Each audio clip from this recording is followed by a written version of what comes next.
నయవంచన చేశారో, మోసం చేశారో, ప్రజల్ని నట్టెట్ల ముంచారో వీటన్నిటి కూడా ప్రజలకు వివరించేందుకు ఇలా తెలంగాణ కాంగ్రెస్ కమిటీ అధ్యక్షుడు రేవంత్ రెడ్డి గారి ఆధ్వర్యంలో ఈ ఛార్జ్ షీట్ నయవంచన అనే కార్యక్రమం 10 ఏళ్ల మోసం 100 ఏళ్ల విధ్వంసం ఈ 10 ఏళ్ల మోసం వచ్చే జనరేషన్స్కి వచ్చే తరాలకి విఘాతం కలిగించే విధంగా ఉంది. దాదాపు 100 ఏళ్ళు ఈ నష్టం పూడ్చుకోలేని పరిస్థితిలో ఉంటుంది. కాబట్టి ఇవాళ ఆ కార్యక్రమంలో భాగంగా ఈ కార్యక్రమం తీసుకున్నాం. ఇప్పుడు ఛార్జ్ షీట్ పెద్దలు రాష్ట్ర ముఖ్యమంత్రి రేవంత్ రెడ్డి గారు, ఉప ముఖ్యమంత్రి గారు, అదే మా ఇన్ఛార్జ్ దీపదాస్ మున్షి గారు, ఇతర మంత్రులందరూ గారు ఈ ఛార్జ్ షీట్ విడుదల చేస్తారు.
ఇప్పుడు గౌరవనీయులు రాష్ట్ర ఉప ముఖ్యమంత్రి వర్యులు పెద్దలు భట్టి గారిని వారి సందేశం ఈ ఛార్జ్ షీట్ మీద మాట్లాడుతుందిగా కోరుతా ఉన్నా.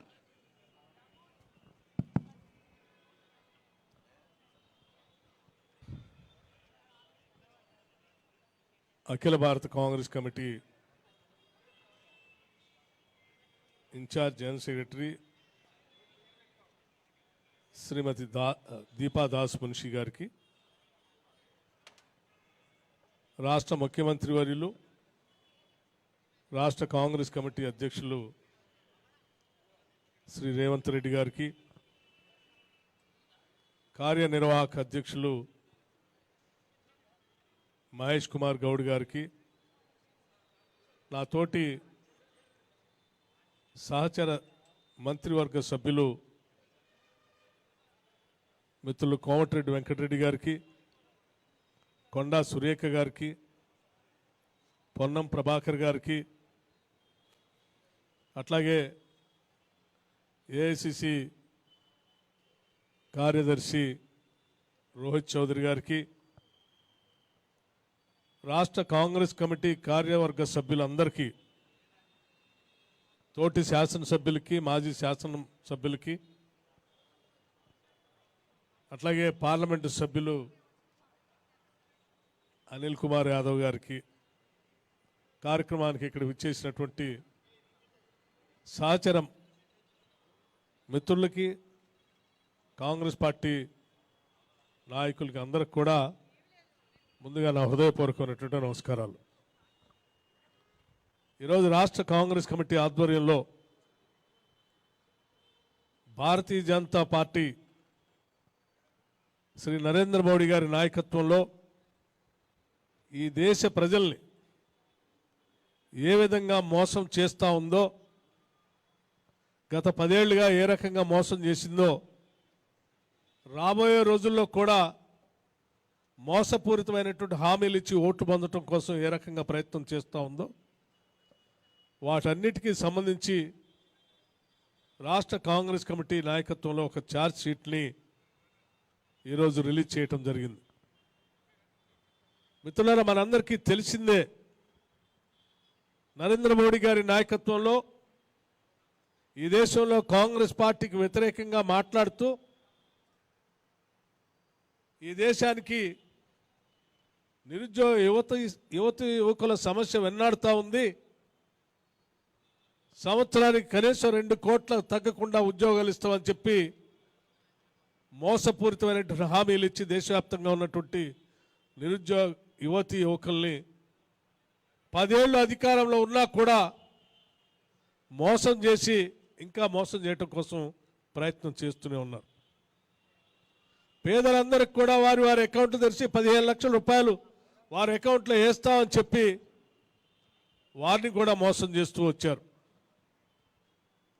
ఈ దేశంలో డిమానిటైజేషన్ పేరు మీద పెద్ద ఎత్తున నోట్లు రద్దు చేసి నల్లధనాన్ని అట్లాగే ఫేక్ నోట్స్ని బయటికి తీసుకొని వస్తాం, 3 మాసాల్లో వాస్తవ విషయాలు బయట పెడతామని చెప్పి 10 సంవత్సరాలు అవుతున్నా కానీ వాటికి సంబంధించినటువంటి సమాచారం అందించలేదు.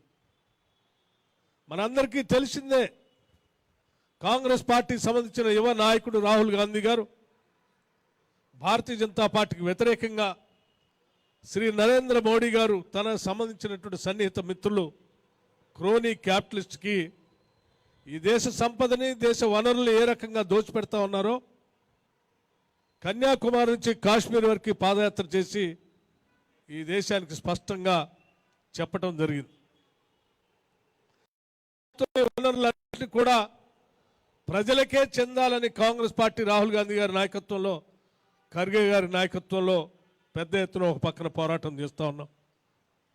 దేశ ఆస్తులు, దేశ సంపద, ప్రభుత్వ రంగ సంస్థలు అన్నింటినీ తనకు సంబంధించినటువంటి క్రోనీ క్యాపిటలిస్టులకే దారాదత్తం చేస్తా అని చెప్పేటువంటి నరేంద్ర మోడీ గారి నాయకత్వం ఇంకో పక్కన నడుస్తూ ఉంది. ఈ దేశ ప్రజాస్వామ్యాన్ని కాపాడటం కోసం రాహుల్ గాంధీ గారి నాయకత్వంలో భారతీయ జనతా పార్టీకి వ్యతిరేకంగా ఈ దేశంలో క్యాస్ట్ సెన్సస్ చేసి జనాభాలో ఉన్నటువంటి అధిక శాతం ప్రజానికానికి సంపదనంతా కూడా పంచడానికి ప్రయత్నం చేస్తున్నామని చెప్పేటువంటి కార్యక్రమం రాహుల్ గాంధీ గారి నాయకత్వంలో పక్కన జరుగుతూ ఉంది.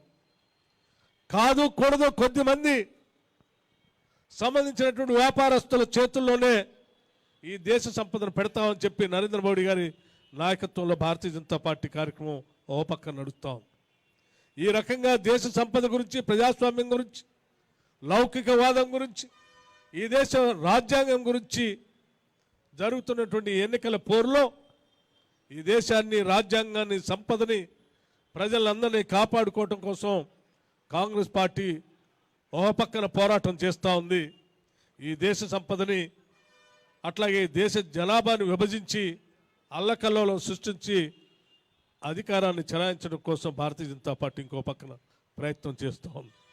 వీటన్నిటినీ కూడా ఈరోజు కాంగ్రెస్ పార్టీ ఆధ్వర్యంలో మేము చాలా స్పష్టంగా ఛార్జ్ షీట్ విడుదల చేస్తూ రాష్ట్ర ప్రజలందరికీ విజ్ఞప్తి చేస్తూ ఉన్నాం. ఉత్తర భారతదేశంలో ఏ రకంగా అయితే గుజరాతీలకు సంబంధించిన నాయకత్వం దాడులు చేస్తూ ఒక రాష్ట్రం మీద ఇంకొక రాష్ట్రం, ఇంకో రాష్ట్రం మీద ఇంకో రాష్ట్రం పెత్తనం చేస్తూ దేశాన్ని ఆనాటి ఈస్ట్ ఇండియా కంపెనీ ఏ రకంగా అయితే కబలించడం కోసం ప్రయత్నం చేసిందో ఈరోజు వీరి నాయకత్వంలో దేశంలో ఉన్నటువంటి సంపదను అంతా కూడా కొన్ని కంపెనీలకు దారాదత్తం చేయడం కోసం ప్రయత్నం చేస్తున్నటువంటి ఈ తరుణంలో తెలంగాణ రాష్ట్ర కాంగ్రెస్ కమిటీ ఆధ్వర్యంలో భారతీయ జనతా పార్టీని నిలవంచి ఈ రాష్ట్ర ప్రజాస్వామ్య విలువల్ని, సంపదని ప్రజలకే చెందేటట్టుగా పోరాటం చేయడం కోసం కాంగ్రెస్ ఆధ్వర్యంలో ఈరోజు ఛార్జ్ షీట్ని రిలీజ్ చేయటం జరిగిందని చెప్పి ఈ సందర్భంగా మీ అందరికీ మనవి చేస్తూ ఈ విషయాలన్నింటినీ కూడా ప్రతి ఇంటికి, ప్రతి పౌరుడికి చేర్చే విధంగా ప్రతి కాంగ్రెస్ నాయకుడు, కార్యకర్త పనిచేయాలని, సమాచారాన్ని ప్రతి ఇంటికి తీసుకువెళ్లాలని చెప్పి విజ్ఞప్తి చేస్తూ ఈ విషయాలన్నింటినీ కూడా మీడియా కూడా పెద్ద ఎత్తున ఈ దేశ లౌకికవాదాన్ని, ప్రజాస్వామ్యాన్ని, ఆస్తుల్ని అన్నింటినీ కాపాడటం కోసం ప్రజాస్వామ్య 4వ స్తంభం అయినటువంటి మీడియా వ్యవస్థలు కూడా ముందుకు రావాలని చెప్పి విజ్ఞప్తి చేస్తూ సెలవు తీసుకుంటున్నాను. జై హింద్, జై కాంగ్రెస్. ఇప్పుడు గౌరవనీయులు ఏఐసిసి ప్రధాన కార్యదర్శులు, తెలంగాణ ఇన్ఛార్జ్ మేడం దీపాదాస్ మున్షి గారిని మాట్లాడుతుంది.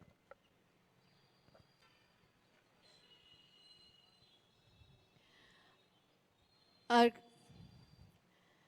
Congress Chief Minister Revanth Reddy ji, Deputy Chief Minister Bhatti Vikramarka ji, the ministers sitting over here, Konda Surekha ji, Ponnam Prabhakar ji,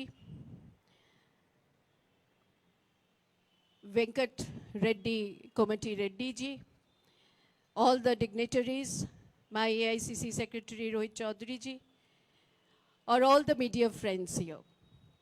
Today we are releasing the charge sheet against the BJP government, the Narendra Modi government. We all know, हम ज़्यादा वक्त नहीं लेंगे, सिर्फ 2-3 शब्द बोलेंगे, that we all know for last 10 years, it is an attack on the Constitution of India to save democracy and to save the Constitution. We are all united as India Alliance. We are all united to save democracy in India. आज जो हम लोगों ने ये chargesheet release करने जा रहे हैं, पिछले 10 सालों में बीजेपी ने जो वादा किए थे, नरेंद्र मोदी जो वादा किए थे और वादा निभा नहीं पाए, उसके ऊपर चार्जशीट डाले हैं। उसमें तेलंगाना प्रदेश के बारे में भी कहा गया, पूरे हिंदुस्तान के बारे में भी कहा गया। मोदी जी कहते हैं सबके साथ सबका विकास, लेकिन हम लोग देखे हैं पिछले 10 सालों में बेरोजगारी बढ़ गया, महंगाई बढ़ गई। तो मोदी जी सबका साथ तो ले लिया वोट लेने के लिए, लेकिन विकास के नाम पे सत्यानाश कर दिया देश का। तो अब यही कहने के लिए हम लोग खड़े हैं कि मोदी के साथ रहे तो विकास नहीं, सर्वनाश होने जा रहे हैं। हम इतना तो कह सकते हैं, तेलंगाना के लिए अलग से बहुत कुछ मांग हमने रखे थे पहले से। हमारे जो मेंबर ऑफ पार्लियामेंट्स थे वो लोग लोकसभा के अंदर अपना मांग रखे तेलंगाना के विकास के लिए, लेकिन कुछ हमारे इस प्रदेश के लिए नहीं हुआ। उसके लिए भी चार्जशीट में हम लोग रखे हैं पॉइंट्स। और इतना मैं कहूंगी कि पूरे देश में जो इस बार चुनाव हो रहा है, हम लोग जोड़ने की बात करते हैं। हमारे आदरणीय लीडर राहुल गांधी जी न्याय की बात करते हैं, जस्टिस फॉर पीपल, इसीलिए न्याय यात्रा की है, भारत जोड़ो यात्रा किए हैं। और उस न्याय को पूरे देश में सबके तरफ से, आम जनता के तरफ से वो न्याय को प्रतिष्ठा करने के लिए हम लोगों ने अपना मैनिफेस्टो न्याय पत्र प्रकाश किए हैं। लेकिन मोदी जी का जो गारंटी है, जो बीजेपी का गारंटी निकले हैं, वो मोदी का ना गारंटी के नाम पे निकले हैं। तो मोदी जी का जो बीजेपी का गारंटी है, उसमें लगभग कांग्रेस का गारंटी का सेम जेरोक्स कॉपी है। और ये मैंने ये कहना चाहती हूँ कि वो गारंटी किस लिए दे रहे हैं? अपना जितना भी जुमला है उसके लिए गारंटी दे रहे हैं या लोगों के लिए कुछ गारंटी दे रहे हैं? हम इसके बात में नहीं पढ़ना चाहते हैं। आज जो चार्जशीट हम लोगों ने निकले हैं वो सरकार के खिलाफ है। देश के लोगों को जुमलाबाजी जो मोदी जी ने बार बार कहा है उसके खिलाफ है। हम सब सहमत होकर तेलंगाना राष्ट्र को आगे बढ़ाने के लिए, कांग्रेस का नाम प्रतिष्ठा करने के लिए और इंडिया अलायंस को एक साथ रखने के लिए हम लोग सब एकजुट हुए हैं और आज ये चार्जशीट हम रिलीज किए हैं। धन्यवाद। जय हिंद। గౌరవ ముఖ్యమంత్రి వర్యులు పిసిసి అధ్యక్షులు శ్రీ రేవంత్ రెడ్డి గారిని మాట్లాడాల్సిందిగా విజ్ఞప్తి చేస్తాం. మీడియా మిత్రులకు నమస్కారం. గత 10 సంవత్సరాల భారతీయ జనతా పార్టీ నరేంద్ర మోడీ ప్రభుత్వం యొక్క వైఫల్యాల మీద కాంగ్రెస్ పార్టీ తెలంగాణ విడుదల చేస్తున్న ఛార్జ్షీట్ కార్యక్రమంలో ఉప ముఖ్యమంత్రి బట్టి విక్రమార్క గారు, ఏఐసిసి ప్రధాన కార్యదర్శి దీపాదాస్ మున్షి గారు, మిత్రులు కోమటిరెడ్డి వెంకటరెడ్డి గారు, కొండా సురేఖ గారు, మహేష్ గౌడ్ గారు, జగ్గారెడ్డి గారు, రాజ్యసభ సభ్యులు అనిల్ కుమార్ యాదవ్, మిగతా మిత్ర బృందం అంతా ఈరోజు ఈ కార్యక్రమంలో పాల్గొన్నారు. ప్రధానంగా ఒక 2-3 విషయాలు నేను ప్రస్తావించదలుచుకున్న తెలంగాణ ప్రజల ముందు. 10 సంవత్సరాలలో ఎన్డీఏ ప్రభుత్వం యొక్క వైఫల్యము, 2024 ఎన్నికల తర్వాత భారతీయ జనతా పార్టీ పన్నుతున్న కుట్రల్ని ప్రజలకు వివరించాల్సిన బాధ్యత ప్రధాన ప్రతిపక్ష పార్టీ అయిన కాంగ్రెస్ మీద ఉన్నది. 2014 2019 ఎన్నికలలో నరేంద్ర మోడీ గారు స్పష్టమైన హామీ ఇచ్చిండ్రు. ప్రతి సంవత్సరం 2 కోట్ల ఉద్యోగాలు నిరుద్యోగ యువకులకు ఇవ్వడం జరుగుతుందని. 10 సంవత్సరాలలో 20 కోట్ల ఉద్యోగాలు ఇవ్వాల్సిన నరేంద్ర మోడీ గారు 2022 సంవత్సరంలో లోక్సభలో నేను అడిగిన ప్రశ్నకు సమాధానంగా 7,21,681 ఉద్యోగాలు ఇచ్చినామని వారు సమాధానం చెప్పిండ్రు. అంటే 2 ఎన్నికలలో నరేంద్ర మోడీ గారు ప్రధానమంత్రిగా అవకాశం వస్తే 20 కోట్ల ఉద్యోగాలు ఇస్తా అని చివరికి ఇచ్చిన ఉద్యోగాలు 7 లక్షల చిల్లర. అదేవిధంగా రైతులకు సంబంధించి స్వామినాథన్ కమిషన్ అమలు చేయడమే కాకుండా రైతుల ఆదాయాన్ని 2 చేస్తామని చెప్పి నరేంద్ర మోడీ గారు మాట ఇవ్వడం జరిగింది.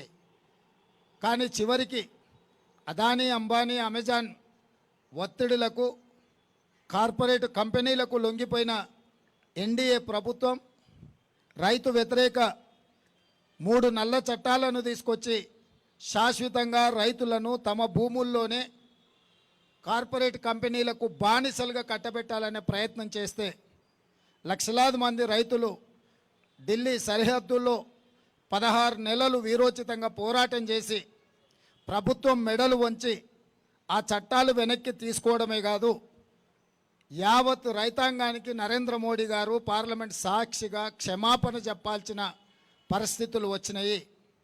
అదేవిధంగా నరేంద్ర మోడీ గారు స్విస్ బ్యాంకులో లక్షలాది కోట్ల రూపాయల నల్లధనం ఉంది. ప్రధానమంత్రి బాధ్యత చేపట్టిన 100 రోజుల్లోనే స్విస్ బ్యాంకులో ఉన్న నల్లధనాన్ని మొత్తం తీసుకొచ్చి జన్ ధన్ ఖాతాలో ప్రతి పేదవాడికి 15 లక్షల రూపాయలు ఖాతాలో వేస్తా అన్నాడు. 10 సంవత్సరాలు అయిపోయింది, 10 పైసలు కూడా ఈ రోజు వరకు ఎవరి ఖాతాలో వేయలేదు. జన్ ధన్ ఖాతాలు దాదాపుగా 40 కోట్లు తెరిచినామని గొప్పగా చెప్పుకునే ఎన్డీఏ ప్రభుత్వం నరేంద్ర మోడీ గారు చిల్లి గవ్వ కూడా ఏ పేదవాడి ఖాతాలో వేయకుండా ఈరోజు దేశాన్ని మోసం చేసిండ్రు. ఆనాడు 410 రూపాయలు ఉన్న సిలిండర్ ఈనాడు 1200 రూపాయలకు ధర పెంచి ఈరోజు ప్రజల్ని మధ్యతరగతి దిగువ తరగతి పౌరులను దోసుకుంటున్నారు. ఆనాడు 55 రూపాయలు డీజిల్, 55 రూపాయలు పెట్రోల్ ఉన్నది, ఈరోజు 110 రూపాయలకు పెరిగింది. ఆ రోజు 50 రూపాయలు ఉన్న డీజిల్ ఈరోజు దాదాపుగా 100 రూపాయలకు పెరిగింది. ఆ రోజు 80 రూపాయలు ఉన్న మంచి నూనె ఈరోజు 180 రూపాయలు అయ్యింది. కందిపప్పు కూడా 180 రూపాయలు అయ్యింది. సామాన్యుడు బ్రతకలేని విధంగా నిత్యావసర వస్తువుల ధరలను విపరీతంగా పెంచిండ్రు. జిఎస్టీ పేరు మీద దోపిడీ చేయడమే కాకుండా చేనేత పరిశ్రమ నుంచి కుటీర పరిశ్రమల వరకు జిఎస్టీ పన్నులు విధించి దోపిడీకి పాల్పడుతుంది కేంద్ర ప్రభుత్వము.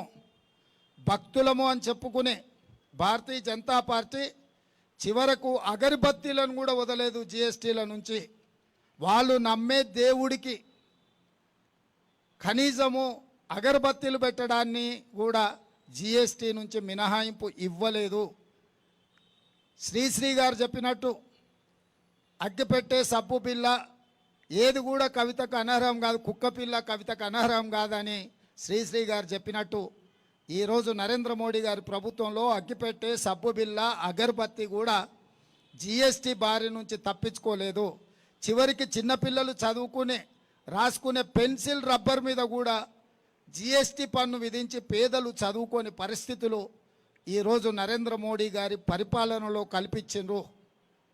ఇట్లా చెప్పుకుంటూ వెళ్తే ఈ ప్రభుత్వం యొక్క దోపిడీని ఎన్ని రోజులైనా చెప్పొచ్చు. ఇదే కాకుండా ఇంకొక ముఖ్యమైన అంశం నేను గుర్తు చేయదలుచుకున్నా.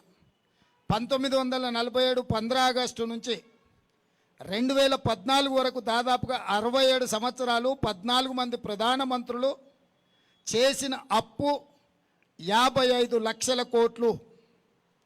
2014 నుంచి 2024 వరకు నరేంద్ర మోడీ గారు ఒక్కరే చేసిన అప్పు 113 లక్షల కోట్లు. 14 మంది ప్రధానమంత్రులు చేసిన అప్పు కంటే ఒక్క నరేంద్ర మోడీ గారే మోర్ దాన్ డబుల్, 2 అప్పులు చేసిండు. ఈరోజు దేశం మీద ఉన్న అప్పుల భారము 168 లక్షల కోట్లు. 168 లక్షల కోట్లల్లా 55 లక్షల కోట్లు 14 మంది ప్రధానమంత్రులు అప్పు చేస్తే 67 సంవత్సరాలు నరేంద్ర మోడీ గారు డబుల్ ఇంజన్ సర్కార్ ఎంత వేగంగా పరిగెత్తుతుందంటే 10 సంవత్సరాలల్లా 113 లక్షల కోట్ల రూపాయల అప్పు తీసుకొచ్చి ఈరోజు అప్పుల ఊబిలో ఈ నయా భారతాన్ని మొత్తము తాకట్టు పెట్టినరు. ఇట్లా ప్రతి రంగంలో పోర్టులు కావచ్చు, ఎయిర్పోర్టులు కావచ్చు, జాతీయ రహదారులు కావచ్చు, లేకపోతే పబ్లిక్ సెక్టర్ యూనిట్స్ నవరత్నాలు కావచ్చు, 60 లక్షల కోట్ల రూపాయల ఆస్తులు ఆనాడు కాంగ్రెస్ పార్టీ సృష్టిస్తే వీటన్నిటిని కూడా కార్పొరేట్ కంపెనీలకు 6 లక్షల కోట్లకు తెగనమ్మేసిండు. అది ఎల్ఐసి నుంచి మొదలు పెడితే ప్రతి సంస్థను 60 సంవత్సరాలు కష్టపడి కాంగ్రెస్ కూడబెట్టిన ఆస్తులను మొత్తాన్ని నరేంద్ర మోడీ గారు 10 సంవత్సరాలల్లా మొత్తానికి మొత్తం కార్పొరేట్ కంపెనీలకు అమ్మేసి డబుల్ ఇంజన్ అంటే అదానీ ప్రధాని డబుల్ ఇంజన్ లాగా ఈ దేశాన్ని పట్టి పీడించి ఈరోజు ఈ దేశాన్ని దోసుకున్నారు. ఇవన్నీ ఛార్జెస్ ఈరోజు భారతీయ జనతా పార్టీ మీద, నరేంద్ర మోడీ గారి మీద సూటిగా కాంగ్రెస్ పార్టీ ఆరోపణ చేస్తుంది. ఇక రిజర్వేషన్ల విషయానికి వస్తే రాజ్యాంగంలోనే పొందుపరిచి కాంగ్రెస్ పార్టీ డాక్టర్ బాబాసాహెబ్ అంబేద్కర్ గారు ఆలోచన చేసి విద్యా ఉద్యోగ అవకాశాలతో పాటు రాజకీయ రిజర్వేషన్లు ఎస్సీ ఎస్టీలకు రాజ్యాంగబద్ధంగా హక్కు కింద కల్పించారు. ఆ తర్వాత మండల్ కమిషన్ ద్వారా ఓబీసీలకు కూడా రిజర్వేషన్లు ఇవ్వాలి, 52% జనాభా ఉన్నారు, ఓబీసీలకు రిజర్వేషన్లు ఇవ్వాలని మండల్ కమిషన్ రికమెండేషన్ను ఆనాడు పరిగణలోకి తీసుకుంటే సుప్రీంకోర్టు చివరికి అన్ని రిజర్వేషన్లు కలిపి వర్టికల్గా 50% దాటకుండా ఓబీసీలకు కూడా రిజర్వేషన్లు ఇవ్వండి అని చెప్పి ఆనాడు 27% వరకు ఓబీసీలకు రిజర్వేషన్లు ఇవ్వచ్చని 9 మంది జడ్జిలు కలిసి సుప్రీంకోర్టు తీర్పిచ్చింది. ఇవాళ ఎస్సీ ఎస్టీ రిజర్వేషన్లకు రాజ్యాంగబద్ధంగా రక్షణ ఉంది. ఓబీసీ రిజర్వేషన్లు కూడా 27% ఇవ్వడానికి కోర్టు అనుమతి ఉంది. ఇక్కడే భారతీయ జనతా పార్టీ కుట్ర చేస్తుంది. ఎస్సీ ఎస్టీలు ఓబీసీలు దేశంలో ఉన్న వాళ్ళు అప్రమత్తంగా ఉండాలి. ఆర్ఎస్ఎస్ యొక్క భావజాలము, బీజేపీ యొక్క విధానము ఈ దేశంలో ఉన్న రిజర్వేషన్లను రద్దు చేయడమే. భారతీయ జనతా పార్టీ ఆర్ఎస్ఎస్ యొక్క ఎజెండాను గతంలో అమలు చేసింది. ట్రిపుల్ తలాక్ కావచ్చు, 370 ఆర్టికల్ కావచ్చు, నోట్ల రద్దు కావచ్చు, యూనిఫామ్ సివిల్ కోడ్ కావచ్చు, సిటిజన్ అమెండ్మెంట్ యాక్ట్ కావచ్చు, వీటన్నిటినీ ఆర్ఎస్ఎస్ యొక్క ఆలోచనను, విధానాన్ని భారతీయ జనతా పార్టీ ఒక లోక్సభ రాజ్యసభలో అన్ని రకాల ఒత్తిడులు తీసుకొచ్చి ప్రతిపక్షాలను లొంగం తీసుకొని వాటన్నిటిని కూడా రద్దు చేసుకుంటూ పోయినరు. ఇది గత చరిత్ర మన కళ్ళ ముందు సజీవ సాక్షిగా నిలబడ్డది. 370 రద్దు కావచ్చు, నోట్ల రద్దు కావచ్చు, జిఎస్టీ విధానం కావచ్చు, కామన్ సివిల్ కోడ్ కావచ్చు, యూనిఫామ్ సివిల్ కోడ్ కావచ్చు, సిటిజన్ అమెండ్మెంట్ యాక్ట్ కావచ్చు, ఇట్లాంటివి అన్నిటిని కూడా ప్రతిపక్షాలు అభ్యంతర పెడుతున్న రైతు వ్యతిరేక నల్ల చట్టాలు కావచ్చు, వీటన్నిటిని ప్రతిపక్షాలన్నీ గోల పెడుతున్నా, పోరాటం చేస్తున్నా కూడా ఈ ప్రభుత్వం రద్దు చేసింది. ఇక వారు రద్దు చేయకుండా మిగిలింది ఎస్సీ ఎస్టీ ఓబీసీ రిజర్వేషన్లు. వాళ్ళ ఆఖరి యుద్ధం ప్రకటించారు ఈ రాజ్యాంగం మీద. ఆ ఆఖరి యుద్ధమే ఎస్సీ ఎస్టీ ఓబీసీ రిజర్వేషన్ల రద్దు. ఈ ఎస్సీ ఎస్టీ ఓబీసీ రిజర్వేషన్లు రద్దు చేయాలంటే 400 సీట్లు కావాలి. 2/3 మెజారిటీతోని లోక్సభ రాజ్యసభలో ఈ బిల్లును ఆమోదింపజేసి అన్ని రాష్ట్రాల మీద ఒత్తిడి తీసుకొచ్చి రిజర్వేషన్లను రద్దు చేయడానికి భారతీయ జనతా పార్టీ కుట్ర చేస్తుంది. 1925 సంవత్సరంలో మొదలుపెట్టిన ఆర్ఎస్ఎస్ 100 సంవత్సరాలు పూర్తయ్యే లోపల ఈ దేశంలో రిజర్వేషన్లను రద్దు చేస్తామనే విధానాన్ని ఆర్ఎస్ఎస్ తీసుకున్నది. 2025కు 100 సంవత్సరాలు ఆర్ఎస్ఎస్ ఆవిర్భవించి పూర్తి కాబోతుంది. కాబట్టి రిజర్వేషన్లను రద్దు చేయాలన్న పట్టుదలతోని ఆర్ఎస్ఎస్ ఉన్నది. ఆర్ఎస్ఎస్ పెద్దలు చాలా సందర్భాలలో రిజర్వేషన్ల రద్దు విధానాన్ని ప్రస్తావించారు. చాలామంది బీజేపీ ఎంపీలు కూడా ఎస్సీ ఎస్టీ ఓబీసీ రిజర్వేషన్ల రద్దును ప్రస్తావించారు. అందుకే ఈరోజు మోడీ గారు మొండిగా వ్యవహరించైనా సరే 2/3 మెజారిటీ సాధించడం, 400 సీట్లు అప్కీ బార్ 400 పార్ అనే స్లోగన్తో 400 సీట్లు తీసుకొచ్చి ఈ దేశంలో కాంగ్రెస్ పార్టీ డాక్టర్ బాబాసాహెబ్ అంబేద్కర్ ఇచ్చిన రాజ్యాంగం యొక్క హక్కును ఎస్సీ ఎస్టీలకు ఓబీసీలకు రద్దు చేసేయాలనే కుట్ర జరుగుతుంది. ఈరోజు నేను ఎస్సీ ఎస్టీ ఓబీసీ మిత్రులకు నేను విజ్ఞప్తి చేస్తున్నా, ఈ దేశంలో కాంగ్రెస్ తెచ్చిన రిజర్వేషన్ల వల్ల కోట్లాది ఉద్యోగ ఉపాధి అవకాశాలు మీకు వచ్చినాయి. ఈరోజు బీజేపీ వాటిని రద్దు చేయబోతుంది. మీరు ఓటేస్తే ఆ ఓటు బలంతో మీ రిజర్వేషన్లు రద్దు చేయాలని ఈరోజు బీజేపీ కంకణం కట్టుకొని బయలుదేరింది. ఇదే కాకుండా ఆనాడు 52% మండల్ కమిషన్ ఓబీసీ రిజర్వేషన్లు ఇవ్వండి అని రికమెండ్ చేస్తే సుప్రీంకోర్టు ఏమన్నదంటే ఎస్సీ ఎస్టీ రిజర్వేషన్లకు రాజ్యాంగమైన హక్కు ఉంది, ఓబీసీల జనాభానే లేదు కాబట్టి మీరు ఏ రకంగా 52% అనేది నిర్ధారిస్తారు. ఒకవేళ వర్టికల్గా హారిజాంటల్గా 50% రిజర్వేషన్లు దాటాలి అంటే ఓబీసీ జనాభాలు లెక్కించండి. జనాభా యొక్క లెక్కల్ని పూర్తిగా అధికారికంగా ప్రకటించిన తర్వాత 50% రిజర్వేషన్లను దాటి కూడా మీరు ఇవ్వచ్చు అని సుప్రీంకోర్టు చెప్పింది.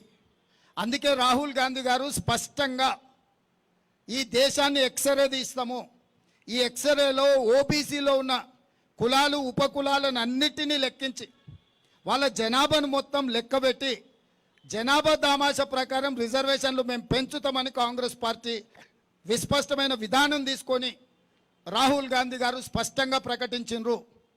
దీంతో బీజేపీ అప్రమత్తమై కుట్ర చేసి కాంగ్రెస్ ఒకవేళ అధికారంలోకి వస్తే ఓబీసీ జనాభా మొత్తం లెక్కగట్టి వాళ్ళ ఇప్పుడున్న 27% కూడా రిజర్వేషన్లు 50% వరకు పెంచడానికి అవకాశం ఉంది. అప్పుడు రిజర్వేషన్లు 50% దాటిపోయి 70-75% పెరగడానికి అవకాశం ఉంది. కాబట్టి దీన్ని మొదట్లోనే అడ్డుకోవాలని, ఈ రిజర్వేషన్లను రద్దు చేయాలని ఈరోజు కుట్ర జరుగుతుంది. ఆ రోజు ఇక్కడ ఉన్న మీడియా మిత్రులకు చాలామందికి తెలిసి ఉండాలి, మండల్ కమిషన్ అంశం ముందుకొచ్చినప్పుడు కమండల్ తీసుకొచ్చిండ్రు. అద్వానీ గారు రథయాత్ర తీసి దేశం మొత్తం మత విద్వేషాలను రెచ్చగొట్టి 2 జాతుల మధ్యలో పంచాయతీ పెట్టి మండల్ కమిషన్ అమలు కాకుండా ఆ రోజు బీజేపీ అడ్డుకున్నది. ఆ రోజు చాలా మీడియాలలో ప్రస్తావన వచ్చింది మండల్ వర్సెస్ కమండల్ అని. ఈరోజు కూడా రాహుల్ గాంధీ గారు ఓబీసీ జనాభాలను లెక్కించి వాళ్ళ నియామకాల విషయంలో వాళ్ళ నిధుల విషయంలో స్పష్టమైన గిరి గీయాలని ఏదైతే అనుకుంటున్నాడో, ఎస్సీ ఎస్టీ రిజర్వేషన్లు ఇచ్చి అమలు చేసిన కాంగ్రెస్ పార్టీ ఇప్పుడు ఓబీసీల పక్షాన నిలబడడంతో బీజేపీ కుట్ర చేసి ఈ ఎన్నికల్లో కాంగ్రెస్ మీద విష ప్రచారం చేసి ఎట్లయినా నెక్కి రిజర్వేషన్లను రద్దు చేయాలనుకుంటున్నారు. అందుకే ఈ రాష్ట్రంలో ఉండే ప్రతి ఒక్కరికి నేను విజ్ఞప్తి చేస్తున్నా, ముఖ్యంగా ఎస్సీ ఎస్టీ మైనారిటీ ఓబీసీలకు, బీజేపీకి మీరు వేసే ప్రతి ఓటు మీ రిజర్వేషన్ రద్దు కావడానికి ఉపయోగపడుతుంది. బీజేపీ ఒక్క సీటు గెలిచినా మీ హక్కులను కాలరాయడానికే ఆ బలము ఉపయోగపడుతుంది. మీరు ఆలోచన చేసి నిర్ణయం తీసుకోండి. ఇవాళ మరి రిజర్వేషన్లనే రద్దు చేయాలనుకుంటున్న బీజేపీకి కొంతమంది వర్గీకరణ విషయంలో పోరాటం చేస్తున్న వాళ్ళు ఏ విధంగా మద్దతు ఇస్తారో నాకైతే తెలీదు. అసలు ఉన్న కొండ నాలుకకు మందేస్తే ఉన్న నాలుక ఊసిపోయిందని మీరు తాత్కాలికమైన స్థానిక రాజకీయ లబ్ధి కోసం ఏదైనా మీరు బీజేపీకి మద్దతు ఇస్తే ఇది 100% రిజర్వేషన్ల రద్దుకు దారితీస్తుంది. మేము ఎస్సీ ఎస్టీ రిజర్వేషన్లను కొనసాగించడమే కాకుండా ఓబీసీ రిజర్వేషన్లు ఇవ్వడమే కాకుండా 50%కి పైబడి ఈ వర్గాలకు రిజర్వేషన్లు ఇవ్వాలనేది కాంగ్రెస్ పార్టీ విస్పష్టమైన విధానము. ఈ విధానాన్ని సమర్థించాలనుకుంటే, ఈ విధానాన్ని అమలు చేయాలనుకుంటే కాంగ్రెస్ పార్టీకి అండగా నిలబడండి. రిజర్వేషన్లు వద్దు, రిజర్వేషన్లు రద్దు అనుకుంటే మీరు బీజేపీకి ఎన్డీఏకు ఓటేయండి. నరేంద్ర మోడీ గారు ఏ వ్యవస్థల్ని లెక్క పెట్టేటోడు కాదు. మీరు చూసిండ్రు 370 ఆర్టికల్ రద్దు చేసినప్పుడు, లేకపోతే యూనిఫామ్ సివిల్ కోడ్ విషయంలో కానీ, కామన్ సిటిజన్ అమెండ్మెంట్ యాక్ట్ విషయంలో కానీ, జిఎస్టీ విషయంలో కానీ నోట్ల రద్దు విషయంలో కానీ వాళ్ళు చెయ్యాలనుకుంటే ఎంత దురాగతానికైనా పాల్పడతారు భారతీయ జనతా పార్టీ నాయకులు. కాబట్టి తెలంగాణ ప్రజలంతా అప్రమత్తంగా ఉండాలి. ఈ ఎన్నికలు రెఫరెండం రిజర్వేషన్లు ఉండాలన్నా రిజర్వేషన్లు రద్దు కావాలన్నా అనే రెఫరెండంగా ఈ దేశంలో ఎన్నికలు జరుగుతున్నాయి. కాంగ్రెస్ పార్టీ రిజర్వేషన్లు ఉండాలి అనుకుంటుంది. ఎస్సీ ఎస్టీ ఓబీసీ మైనారిటీలకు అండగా నిలబడాలి అని కాంగ్రెస్ అనుకుంటుంది. వీటిని రద్దు చేయడం ద్వారా వాళ్ళ హక్కులను కాలరాయాలని బీజేపీ అనుకుంటుంది. మీరు ఏ పక్కన నిలబడతారో మీ ఇష్టం. గత 10 సంవత్సరాల ప్రభుత్వ వైఫల్యాలు ఒక పక్కన, భవిష్యత్తులో అమలు చేయబోయే కుట్ర ఇంకొక పక్కన. ఈ నేపథ్యంలో ఎన్నికలు జరుగుతున్నాయి. అందుకే మేము స్పష్టంగా తెలంగాణ రాష్ట్రంలో 14 సీట్లు గెలిపించండి, ఈ రిజర్వేషన్లను కాపాడే బాధ్యత, ఈ రిజర్వేషన్లను పెంచే బాధ్యత కాంగ్రెస్ పార్టీ తీసుకుంటుందని చెప్పి ఈ సందర్భంగా తెలియజేస్తున్నా. ధన్యవాదములు ముఖ్యమంత్రి గారికి. పెద్దలు చెప్పినట్టుగా రిజర్వేషన్ కావాలనుకునే ప్రతి ఓటరు కాంగ్రెస్ పార్టీకి వేయాల్సిందిగా విజ్ఞప్తి చేస్తూ ఈ కార్యక్రమానికి వచ్చేసిన పాత్రికేయులకి, కాంగ్రెస్ నాయకులకి, కార్యకర్తలకి, మంత్రులకి అందరూ కూడా ధన్యవాదములు.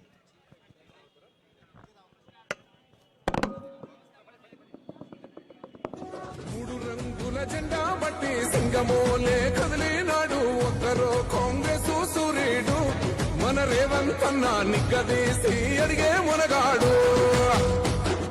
వీడు భూమిన వానైతాడు, పిరసాదల ధైర్యం వీడు, దొంగ దొరల భరతం పడతాడు. మన రేవంత్ అన్న పేద ఇంటికి పండుగ తెస్తాడు. సోనియమ్మ దివెనతోని రాహులన్న సైనికుడయ్యి పెద్ద కొడుకై యుద్ధం చెయ్య సిద్ధమాయే రేవంత్ అన్న. మూడు రంగుల